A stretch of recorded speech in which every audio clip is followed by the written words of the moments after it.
Bonjour, peuple de Dieu, bienvenue à votre émission Temps d'enseignement que vous êtes maintenant habitués à suivre. Ce matin, je vais t'inviter à faire quelque chose de très important. Je vais t'inviter à partager, 2, à liker et à inviter un ami à venir suivre avec nous, avec toi. Parce que ce matin, si tu es tombé sur cette vidéo, ce n'est pas le fruit d'un hasard, ce n'est pas, je sais pas, quelque chose de mauvais que tu es tombé dessus, mais c'est une parole qui aujourd'hui peut changer ta vie. C'est une parole qui aujourd'hui peut changer ta vie. Et je t'invite vraiment à suivre jusqu'au bout, à ne même pas manquer une petite partie pour comprendre vraiment le fond de la pensée du Seigneur. Alléluia. Donc, nous allons prier avant de continuer. Seigneur, nous te disons merci et te rendons grâce. Nous te bénissons pour ton amour et ta grâce. Voici que Seigneur Jésus, ce matin, nous a permis de pouvoir interagir avec nos frères. Nous te prions, Seigneur Jésus, de disposer l'atmosphère, de chasser, de briser, de détruire tout ce qui est semence de l'ennemi, tout ce qui pourrait venir entraver à ce temps. Seigneur Jésus, enlève la distraction, enlève tout ce qui n'est pas de toi, Seigneur Jésus, et mets ton esprit. Viens nous conduire, Seigneur, de maintenant jusqu'à la fin. Remplis tout l'espace au nom de Jésus que nous prions. Amen. Voilà, asseyez-vous confortablement parce que là, nous commençons. Et pour commencer, je vais demander à quelqu'un, et si tu as la réponse, tu mets en commentaire, est-ce que tu as déjà entendu parler de la sanctification? C'est vrai, c'est quelque chose dont tout le monde parle, mais est-ce que toi, spécialement, ou bien toi particulièrement, est-ce que tu en as déjà entendu parler? Si c'est oui ou non, vous mettez en commentaire, mais surtout si vous avez déjà entendu parler, que signifie sanctification? Qu'est-ce que vous avez appris de la sanctification? À quoi est-ce que ça sert pour les chrétiens? Et si ailleurs aussi, on parle de sanctification, à quoi est-ce que ça sert ailleurs? Amen. Il faut que vous mettiez en commentaire pour qu'ensemble nous puissions comprendre comment est-ce que vous aussi vous comprenez la sanctification. Mais pour ce qui me concerne et pour ce qui concerne mon équipe et moi, nous sommes partis de quelque part avec cette histoire de sanctification. Et aujourd'hui, nous arrivons quelque part. Pour ceux qui n'ont pas encore vu les premières vidéos, nous sommes partis d'un passage biblique qui était Hébreux 6, verset 1. Et comme nous partions, nous avons lu, et dans le premier verset, c'était dit que nous devons laisser les éléments de base parce que nous devons être des gens qui sont aguerris à la parole. Donc, quand on a commencé à étudier, on s'est rendu compte que le premier pas dans la vie chrétienne, en tant que chrétien, c'est la sanctification. Avant qu'on va parler de la foi en Dieu, avant qu'on va parler de toutes autres choses, d'abord, la première des choses, c'est la sanctification. La sanctification. Et puis, on a dit, mais c'est quoi la sanctification? Et on se rend compte que la sanctification, c'était de se mettre à part pour Dieu. Mais comment se mettre à part pour Dieu? Et c'est cette étude-là que nous sommes en train de faire depuis longtemps. Donc, il faut que vous vous asseyez aussi. Si vous n'avez pas encore vu cette vidéo, vous asseyez. Vous mettez pause ici d'abord. Vous venez voir les autres vidéos et vous revenez. Maintenant, si vous avez déjà vu, alors vous êtes à la bonne vidéo. Ici, nous sommes à la troisième partie. Disons même pas une troisième partie, mais nous sommes au niveau de la sanctification de l'esprit. Quelqu'un dira, waouh, c'est quoi la sanctification de l'esprit? Et c'est ce que nous allons voir ensemble aujourd'hui. Donc, asseyez-vous confortablement, c'est vraiment important de comprendre ce que c'est que la sanctification de l'esprit. On avait pour ce qui concerne la sanctification du corps, si vous vous souvenez, on avait eu un certain nombre d'enseignements dessus, la sanctification de l'âme aussi, un certain nombre d'enseignements. Et aujourd'hui, nous attaquons la sanctification de l'esprit. C'est l'une des parties même les plus importantes. Et vraiment les plus importantes. Déjà, j'ai discuté ce matin-là avec l'un de mes frères et je lui parlais d'un monsieur qui était venu, de Jésus, bien sûr, qui était venu et qui voulait prendre des personnes pour aller dans son royaume. Donc, il voulait créer un modèle de citoyen pour son royaume. Jésus voulait créer ce qu'on appelle un modèle de citoyen pour son royaume. Donc, sur la montagne des Oliviers, il s'est assis et les gens l'avaient entouré. Ils étaient vraiment très nombreux et il a commencé à leur enseigner. Il dit, bon, c'est vrai, je suis venu pour un royaume, comme a annoncé Jean-Baptiste. Mais dans ce royaume, voici comment est-ce que les hommes qui sont, il fallait dire tributaires, les hommes qui sont résidents dans ce royaume, voici comment est-ce qu'ils doivent se comporter déjà ici-bas sur terre. Et si vous lisez Matthieu, chapitre 5, du verset 1 au verset 12, vous verrez un peu. Mais quand on avance un peu dans les enseignements de l'apôtre Paul, il revient sur les mêmes choses. Donc vous allez voir que ce n'est pas différent. L'enseignement qu'a donné l'apôtre Paul sur la sanctification de l'esprit n'est pas bien différent de ce qu'a donné Jésus sur la montagne des Oliviers, ce qu'on a aussi appelé le sermon des béatitudes. Si vous ne connaissez pas, vous pouvez prendre Matthieu chapitre 5, verset 1 à 12 et vous allez comprendre un peu de quoi est-ce que je parle. Mais pour ce qui nous concerne, nous n'allons pas étudier les enseignements de Jésus directement, et nous allons revenir sur les enseignements de l'apôtre Paul qui sont directement tirés des enseignements de Jésus. Pour cela, nous allons prendre nos Bibles dans le livre de Romains, le chapitre 12, et je vais seulement lire le verset 1. Mais si Dieu fait grâce, peut-être que nous allons travailler sur tout le chapitre, parce que c'est vraiment un chapitre typique pour comprendre comment est-ce que le chrétien doit être, comment est-ce que le chrétien doit réfléchir dans ce monde-là, s'il veut vraiment être citoyen du royaume de Dieu. Alléluia. Donc nous prenons ensemble le chapitre 12, verset 1 du livre de Romains, que je vais lire pour vous. Il dit, je vous exhorte donc, frères, par les compassions de Christ, par les compassions de Dieu, à offrir vos corps comme un sacrifice vivant saint, agréable à Dieu, ce qui sera de votre part un culte raisonnable. Il prend le verset 2, il dit, ne vous conformez point au siècle présent, mais soyez transformés par le renouvellement de l'intelligence, afin que vous discerniez quelle est la volonté de Dieu, ce qui est bon, agréable et parfait. Amen. Quel passage excellent. Ce qui est tellement beau, il dit, soyez transformés. D'abord, il commence d'abord par nous demander de prendre notre corps, mais de faire de notre corps un sacrifice. C'est-à-dire que si nous devons nous offrir à Dieu, il faut que nous soyons un sacrifice vivant. En tout cas, si nous voulons habiter, si nous voulons marcher dans le royaume de Dieu, nous devons nous donner un sacrifice. Mais quel genre de sacrifice? Pas sacrifice d'argent, pas sacrifice d'animaux, mais il dit nous-mêmes, nous devons, en tant que vivants, comme nous sommes là, comme je suis en train de parler là, je dois me donner, si je veux être un citoyen du royaume, il faut que je me donne un sacrifice vivant. Et il apporte un truc qui est très important, qu'on appelle ça une précision détail. Il dit, c'est ce qui sera de votre part un culte raisonnable. Il dit, c'est ce qui sera de votre part un culte raisonnable. Donc, ça veut dire qu'on peut faire beaucoup de cultes qui ne sont pas raisonnables. Mais lorsque dans notre culte, il y a le sacrifice de tout notre corps, alors nous donnons un culte, mais nous faisons un culte raisonnable. Vous comprenez maintenant avec moi que c'est quelque chose de très important que nous allons parler. Maintenant, quand il finit de dire, pour ceux qui veulent être des citoyens, il faut que vous offrez un sacrifice vivant. Mais dès qu'il finit en même temps, il attaque un truc qui est très important. Et c'est là que nous allons nous caler. Il dit, mais ne vous conformez pas au siècle présent. Ne vous conformez pas au siècle présent. C'est tellement profond. Quand il dit ne vous conformez pas au siècle présent, et il y a, je crois, la version du Seigneur qui dit ne coulez pas dans le moule de la société présente. Il dit ne coulez pas dans le moule. C'est-à-dire que quand il parle de ne pas se conformer au siècle présent, quand l'autre aussi dit ne coulez pas dans le moule, c'est-à-dire dans le monde que nous vivons là, il y a déjà des standards qui sont là. Il y a déjà des standards pour tout. Les standards pour la richesse. Comment est-ce que quand quelqu'un on dit qu'il est riche, les standards pour, je ne sais même pas, vraiment pour tout, il y a déjà des standards. Mais il dit, ne vous conformez pas, ne coulez pas dans le moule des standards qui sont déjà là, des standards du style, des standards de la musique, parce qu'il faut être vrai. Le monde tel qu'il est, le siècle tel qu'il est, le siècle présent, la société présente, elle a sa musique. Elle a sa musique. Donc, il y a un style de musique, il y a un moule pour la musique. Mais l'apôtre dit qu'il ne faut pas, on va couler dans le moule de la musique qu'elle a là.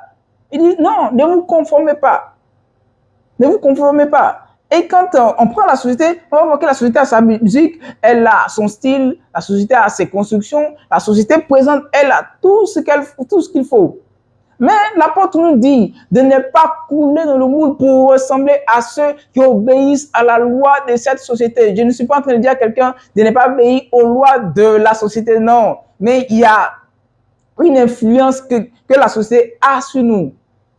Que la Bible nous dit de ne pas couler dans le moule de cette influence-là. Donc, quand il vient, il dit non, ne vous conformez pas au siècle présent. Ne vous conformez pas. Si les hommes pensent qu'aujourd'hui, pour faire de la musique, il faut se dénouer. En tant que chrétien, quand on arrive, on dit, ah non, c'est vrai, chrétien, même pour faire de la musique dans ce monde, il faut se dénuder. Alors, là, c'est là l'apôtre dit non. Moi, en tant que chrétien, je ne peux pas paraître sur les réseaux sociaux dénudé. Ah, vous comprenez maintenant cette histoire de ne coulez pas dans le moule de la société présente ou bien du cercle présent. Si on dit par exemple que pour avoir ce poste, il faut, je sais pas, il faut faire des sacrifices d'animaux. Moi, quand j'arrive en tant que chrétien, tous ceux qui ont été à ce poste depuis la création de la société ont toujours fait un sacrifice de bœuf. Mais moi, quand j'arrive en tant que chrétien, quand on me dit que dans ce poste, on fait un sacrifice de bœuf forcément, alors je préfère démissionner parce que je ne ferai pas de sacrifice de bœuf. Alléluia. Je ne ferai pas de sacrifice de bœuf. C'est ça, ne pas se conformer. Quand on parle du non-conformisme, c'est ça. Parce qu'il y a déjà des choses qui sont déjà établies, qui n'ont pas été établies par Dieu, qui sont dans presque tous les domaines. Presque tous les domaines. Vous savez un peu, pour ceux qui ont acheté du travail, pour les jeunes filles, on voit un peu comment est-ce que les GRH font, les directeurs de société font. Mais ce sont des choses dans lesquelles nous n'entrons pas. Donc il dit, soyez transformés. Et non, il dit, ne vous conformez pas au siècle.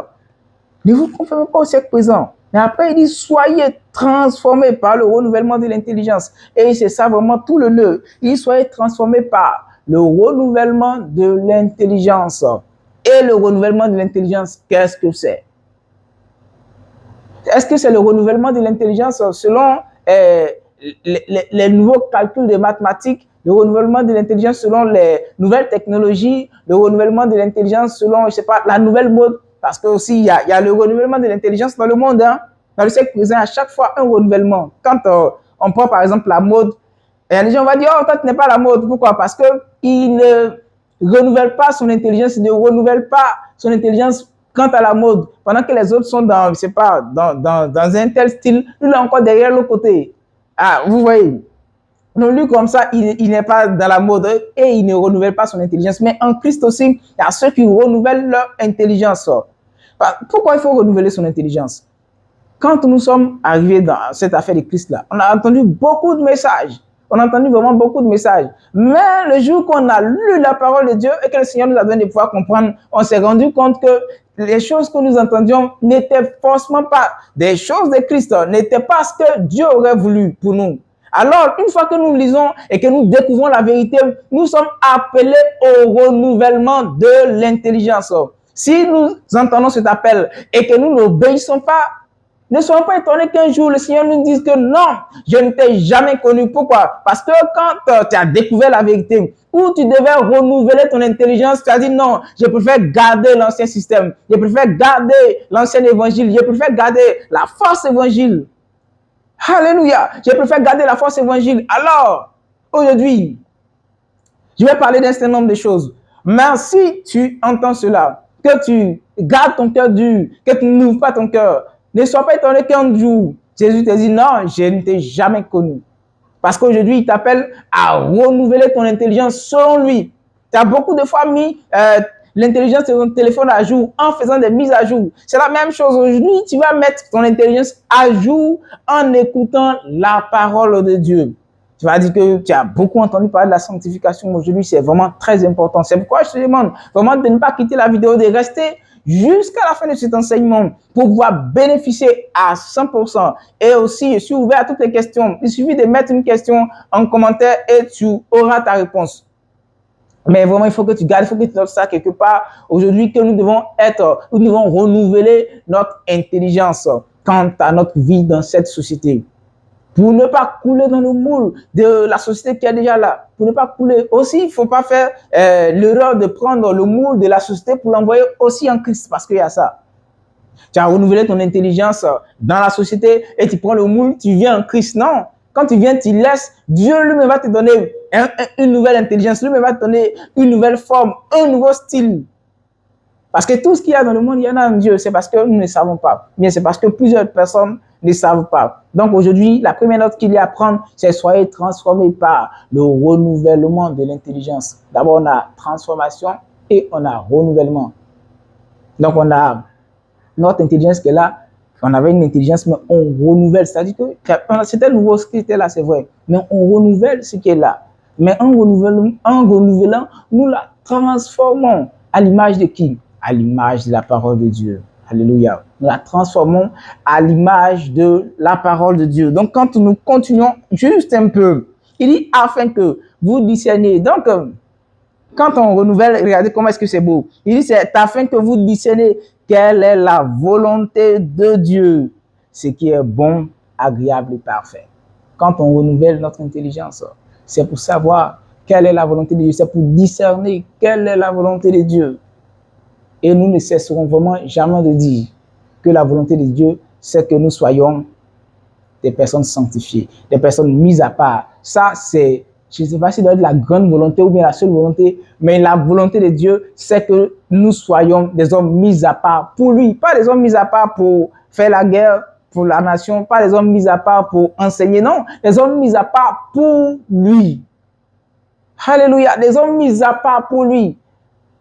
Il ne faudrait pas que nous nous trompons. Quand on se met à part, c'est pour Christ. C'est pourquoi souvent on s'étonne de voir des gens qui se mettent à part pour Christ et qui n'ont rien de Christ, qui n'ont rien de la loi de Christ. Mais comment est-ce qu'ils sont à part pour Christ? Hein, les chers pasteurs, revoyez ça. Si les hommes sont venus à Christ, c'est pour se mettre à part pour lui. Mais comment est-ce que vous vous débrouillez puis 10 ans, 53 ans après, il est tel qu'il est. Il n'a rien de l'image de Christ. Mais comment est-ce que vous faites? Il faut que vous reveniez aussi à la parole. Parce qu'on parle de transformation, mais l'homme qui vient païen, 5 ans après, il n'est pas transformé. 3 ans après, il n'est pas transformé. Mais qu'est-ce qui s'est passé? Ou bien Christ n'agit plus? Non, Christ agit. Et il a donné un modèle pour le corps. Les femmes, elles ont leur manière, je ne veux pas revenir dessus, mais pour ceux qui ne savent pas, vous pouvez prendre 1 Timothée 2, verset 9, et vous verrez comment est-ce que la femme doit être transformée quand elle se met à part pour Christ. 1 Pierre 3, 3, vous verrez aussi comment est-ce que la femme doit être transformée. Pour l'homme, c'est la même chose qu'on prenait 1 Corinthiens 11. Vous verrez comment est-ce que la tête de la femme doit être, comment est-ce que la tête de l'homme doit être. Et aujourd'hui, nous sommes sur ce qui est de l'esprit, nous n'allons pas encore retourner à l'arrière. Vous pouvez voir les anciennes vidéos. Mais il faut aujourd'hui que vous sachiez que quand on se met à part, c'est pour être transformé. Lorsque nous sommes en train de renouveler notre intelligence pour dire, bon, maintenant je ne suis plus dans l'adultère, je reconnais l'Éternel comme mon seul Dieu, tout ça. Mais en même temps, il y a la transformation physique. Si on ne fait pas attention, il y a beaucoup de choses qui vont vraiment nous échapper. Parce qu'il faut comprendre que le discernement, c'est à 3 niveaux.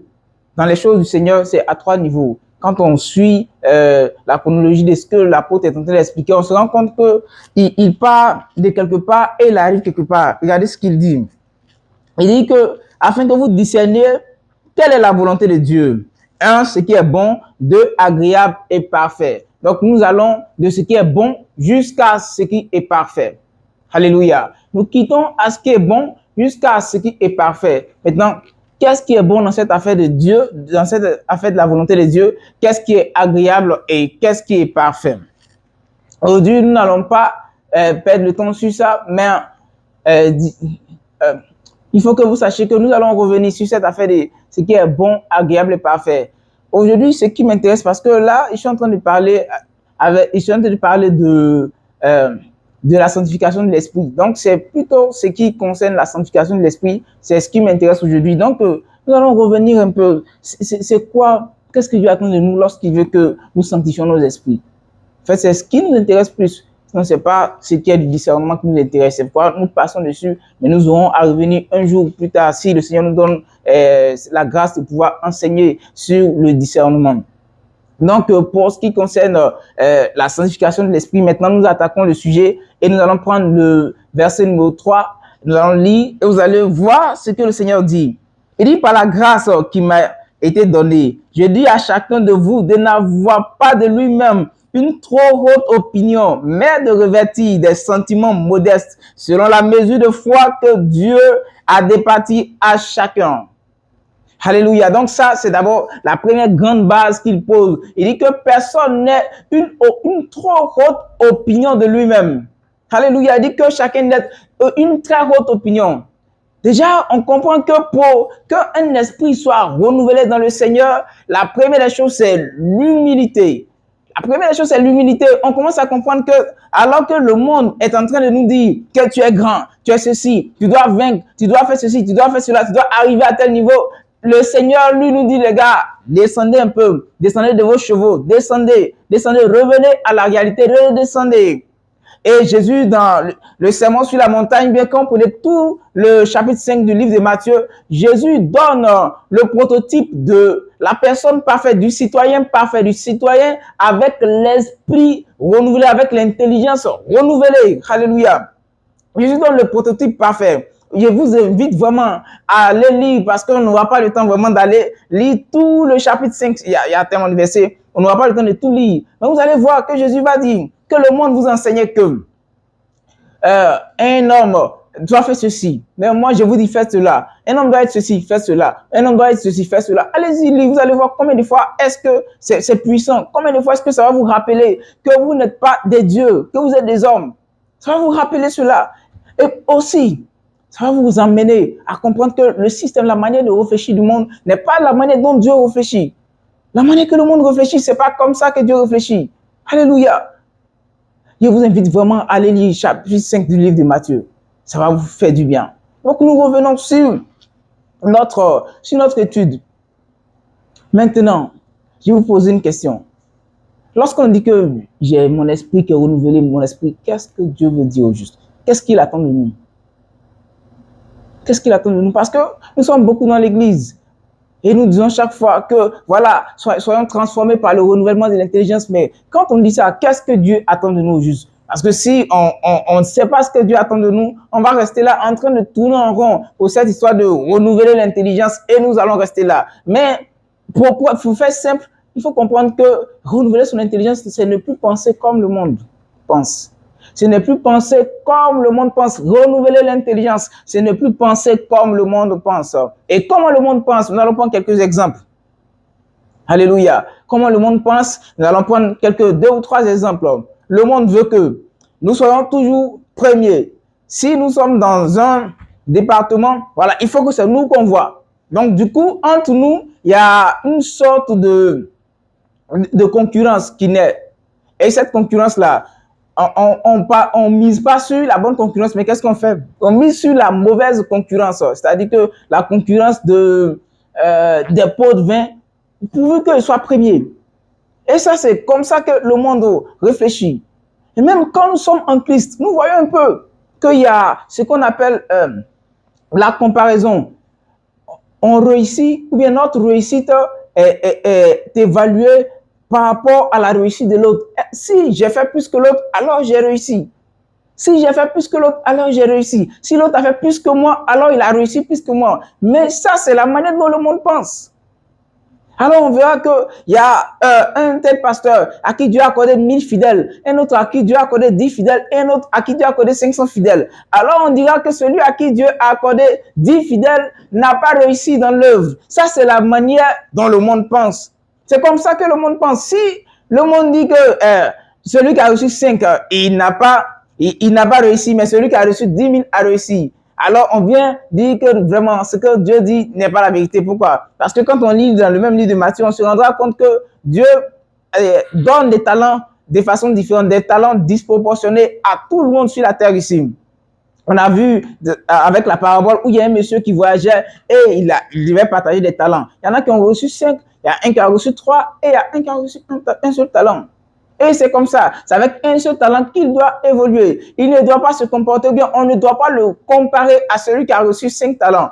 Mais pourquoi aujourd'hui, lorsqu'on rentre dans l'église, on veut comparer celui qui a reçu peu à celui qui a reçu beaucoup? Et ça fait qu'il y a de la frustration dans l'église. On n'encourage pas la comparaison dans l'église. Tout ce qu'il y a, ou bien tout ce que les hommes ont, c'est pas ce qu'ils doivent appeler tes fils spirituels, mais quoi, mais le peuple de Dieu, tout ce qu'ils ont, ce sont des choses qu'ils n'ont pas payées.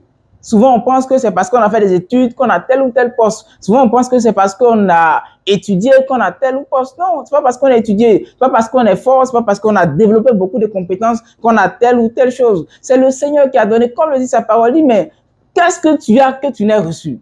Qu'est-ce que tu as que tu n'as reçu? Tout ce que nous avons reçu, mais seulement que nous avons eu en différentes proportions. Quand nous allons prendre le chapitre, le livre 6, pas le livre 6, mais le verset 6, du même chapitre 12, on va voir ce que le Seigneur dit. Et nous allons le lire ensemble. Il dit, puisque nous avons des dons différents selon la grâce qui nous a été accordée, que celui qui a le don de prophétie l'exerce selon l'analogie de la foi.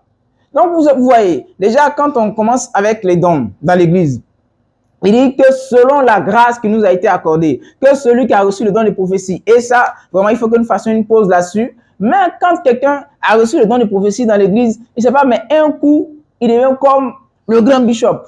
Voilà, si on le négligeait, en même temps, on le prend au sérieux. Parce qu'on dit, ce monsieur-là, quand le culte est bizarre, c'est lui, quand il commence à parler comme ça, c'est que Dieu a parlé. En réalité, c'est pas, quand on dit d'être transformé par le renouvellement de l'intelligence, c'est à tout ça qu'on fait allusion. Parce que ça lui a été donné d'avoir le don de prophétie. Alors, il doit l'exercer selon l'analogie de la foi. Et qu'est-ce que ça veut dire? Quand il reçoit le don, ça ne doit pas le mettre au-dessus de quelqu'un d'autre. Si l'autre a reçu, et nous allons y arriver, mais ce qu'il a reçu, il faut qu'il applique. Il faut qu'il s'applique à appliquer ce don-là pour l'édification du corps de Christ. Et non que ça devienne c'est pas un sujet de fierté ou de gloire pour lui dans l'église. Il dira que j'ai payé le prix, j'ai payé le prix, j'ai payé le prix, j'ai payé le prix. Mais quel prix est-ce que tu as payé? Quel prix est-ce que tu as payé? Parce que tu n'es pas le plus grand général de l'église. Tu n'es pas le plus grand général de la planète. Tu ne sais même pas comment est-ce que tu as commencé jusqu'à ce que tu es arrivé là. Mais comment est-ce que tu as payé le prix? Les gens le disent tout le temps, j'ai payé le prix, mais quel prix est-ce que tu as payé? Quel prix? Quel prix est-ce que tu as payé? D'abord même, quel prix est-ce que tu as payé pour devenir chrétien? Jusqu'à avoir un don. Mais quel prix est-ce que tu as payé? Changez votre manière de penser. Transformez votre intelligence. N'ayez plus cette glorification naturelle-là. Ne l'ayez plus. Vous n'en avez pas besoin devant le Seigneur. Vous n'en avez pas besoin. Quand ils voient Jésus avec ses disciples, mais quand on arrive, on ne voit pas qui est Jésus. Mais aujourd'hui, quand ils rentrent dans l'église, en même temps, tu vois qui est le pasteur, ou bien je ne sais pas qui est le bishop, tu le vois parce que lui, il a un costume différent, il a une coiffure différente, il a des chaussures différentes, il a un siège différent. Non, ce n'est pas comme ça que le Seigneur a organisé son église. Ce n'est pas comme ça que le Seigneur a voulu l'église. La communauté des saints, là, ce n'est pas comme ça. Ce n'est pas comme ça. Ce n'est pas comme ça. Il faut que vous reveniez à la parole de Dieu. Pensez, c'est pas si je dois dire reprogrammer vos pensées. Ne vous laissez pas influencer par la pensée que le monde a laissée à l'église ou bien par la pensée que le monde a collée à l'église. Aujourd'hui, il y a une nouvelle définition de la richesse. Quand on dit quelqu'un est riche, mais quand on dit quelqu'un est béni, il y a une nouvelle définition que le monde a donnée qui fonctionne vraiment et que l'église même a pris aussi pour dire voilà, quand quelqu'un répond à ce genre de critères, c'est qu'il est béni. Si quelqu'un répond à ce genre de critères, c'est que ceci. Non, c'est pas ce que Dieu a dit. En tout cas, pour l'église, ce n'est pas ce que Dieu a dit. Donc, il dit, si tu as reçu le don de prophétie, vraiment, il faut que tu l'exerces pour l'édification du corps de Christ. Il ne faudrait pas que ce soit pour toi un sujet de gloire ou un sujet de glorification personnelle. Non. Et quand on avance un peu, regardez ce qu'il dit encore. Il dit que celui qui est appelé au ministère s'attache à son ministère, que celui qui enseigne s'attache à son enseignement et que celui qui exhorte le fasse avec libéralité. Non, que celui qui exhorte à l'exhortation, que celui qui donne le fasse avec libéralité, que celui qui préside le fasse avec zèle, que celui qui pratique la miséricorde le fasse avec joie. Donc nous voyons que chacun est à sa place. Il n'y a pas un qui va essayer de se comparer à l'autre. Il n'y a pas l'un qui va vouloir prendre la place de l'autre, mais que celui qui enseigne s'attache à son enseignement. Alléluia, que celui qui enseigne s'attache à son enseignement, que celui qui exhorte à son exhortation. Nous voyons que dans l'église, chacun a sa place selon la grâce que Dieu lui a accordée. Et c'est ce que Dieu veut. Dieu ne veut pas qu'entre nous ayons à lutter. Lui l'avait pris la place de lui parce que vraiment, ce que lui a fait est plus excellent que l'autre. Non, chacun a sa place, même que celui qui donne le fasse avec joie. Alléluia. Que celui qui lui donne le fasse avec joie. Que lui aussi, il ne commence pas à avoir un aide. Voilà, dans l'église, c'est moi qui donne. Tant que moi, je n'ai pas donné, rien ne peut se faire. Quand on dit évangélisation, si je ne suis pas là pour donner, ça ne commence pas. Donc voilà, je vais faire mon malin maintenant, je vais venir en retard, ou bien je vais faire ceci, je vais faire cela. Non. Il faut que chacun respecte ce qu'il a à faire et que chacun s'attache, que chacun fasse avec joie ce qu'il a à faire. Nous n'allons pas rester là en train de tourner. Ouais, voilà, il faut que je tourne un peu pour qu'on m'entende, pour que, voilà, je sente que c'est moi. Non, ce n'est pas comme ça. Si on commence à agir ainsi, on va se perdre. Si on commence à agir ainsi, on va se perdre. On ne pourra pas suivre ce que le Seigneur nous a demandé de faire. Alors, il nous dit, les gars, changez votre manière de penser. Changez votre manière de penser. L'apôtre va donner ensuite plusieurs recommandations que nous allons voir pas à pas. Et vous verrez que changer sa manière de penser, changer son intelligence, c'est quelque chose vraiment d'extraordinaire parce que ça ramène le chrétien à l'état, oui, je sais pas, au prototype parfait que le Seigneur aurait voulu pour son Église. Et c'est ce que nous allons voir maintenant. Alléluia. C'est ce que nous allons voir maintenant. Et il dit que la charité soit sans hypocrisie. Ça, c'est la première des choses. Que la charité soit sans hypocrisie. Aujourd'hui, combien de fois est-ce que quand nous donnons quelque chose à quelqu'un, nous voulons en même temps que tout le monde soit autour de nous, en train de voir que oui, ce monsieur-là, il donne maintenant, il a donné ceci, il a fait cela. Il dit que la charité, si quelqu'un souffre, qu'il vient te voir, que tu lui fais du bien, que ce soit sans hypocrisie, que dans ton cœur, tu ne rumines pas ces mots. Lui, il est paresseux, il ne travaille même pas. Il est vieux comme ça, il ne cherche même pas à travailler, il s'est demandé l'argent seulement qui est dans sa tête. Et tu commences à parler. Mais comme tu as de l'argent, tu lui as donné. Mais dans ton cœur, tu es en train de dire, mais ce monsieur-là, il ne travaille pas. Pourquoi est-ce qu'il ne travaille pas? Pourquoi est-ce qu'il est si paresseux? Il a faim, et puis c'est lui, il ne travaille pas. Il ne travaille pas, et puis c'est lui qui fait beaucoup d'enfants. Commence à ruminer les choses déjà avec quelqu'un qui est à côté de toi. Dès que le monsieur s'en va, vous commencez à l'allumer. Vous l'attachez, vous parlez de ce monsieur-là, 30, 20, 40, 50 minutes en train de parler de ce monsieur-là. Alors, il aurait fallu que tu ne lui donnes pas, mais ça aurait été mieux que tu ne lui donnes pas parce que il est venu la demander, je sais pas, 10 000 francs pour un tel besoin. Tu lui as donné même 15 000 même. C'est bien que tu as fait là. Voici qu'il est parti et maintenant tu es en train de parler de lui. Mais il est paresseux, il est ceci, il est cela, il fait beaucoup d'enfants. Mais en quoi est-ce que ça te concerne? Il a demandé 10 000, tu lui as donné 10 000. Que le nom du Seigneur soit béni. Alors il dit que celui qui donne, celui qui pratique la charité le fasse sans hypocrisie. Premier conseil, que celui qui pratique la charité le fasse sans hypocrisie. Et ça, il faut que vous notiez ça quelque part. Nous allons prendre le point numéro 2. Il dit, ayez le mal en horreur. Surtout, attachez-vous fortement au bien. Donc, il faut que nous ayons le mal en horreur. Et quand on parle de mal, c'est vraiment tout ce qui est mal. Tout ce qui est mal. Tout ce qui est mal. Le vol, les critiques négatives, les calomnies, et il y a quoi encore? La méchanceté, la sorcellerie, les magies, je ne sais pas quoi. Tout ce qui est mal. Il dit, il faut que vous ayez le mal en horreur. Mais moi, je ne peux pas faire une liste exhaustive de tout ce qui est mal. Mais vous, dans votre cas, mais chacun dans son cas, connaît ce qu'il fait qui est mal. Il sait ce qu'il fait qui est mal. Pour d'autres, quel est le mal qu'ils font? C'est l'adultère. Pour d'autres, le mal, c'est quoi? C'est le fait même de boire. D'autres, quel est le mal qu'ils font? C'est l'avortement. Pour d'autres, c'est autre chose. Mais il faut que vous ayez cela en horreur. Quand vous asseyez, vous commencez une action et que vous voyez que ce que vous faites là, ça ne peut pas participer à votre édification dans la présence de Dieu ou bien en Christ en tant que chrétien, il faut que vous sachiez déjà que cela est mal. Mais dès qu'il finit de dire, ayez le mal en horreur, il dit quelque chose de très important qui est attachez-vous fortement au bien. Alléluia. Il dit attachez-vous fortement au bien. Et ça, si vous ne comprenez pas, vous allez dire, mais si déjà j'ai le mal, alors pourquoi est-ce que je dois m'attacher au bien? Mais c'est là qu'il faut s'attacher au bien. Parce que si tu ne fais pas du mal, tu ne fais pas du bien, tu es ni chaud ni froid. Et le Seigneur dit que je te vomirai.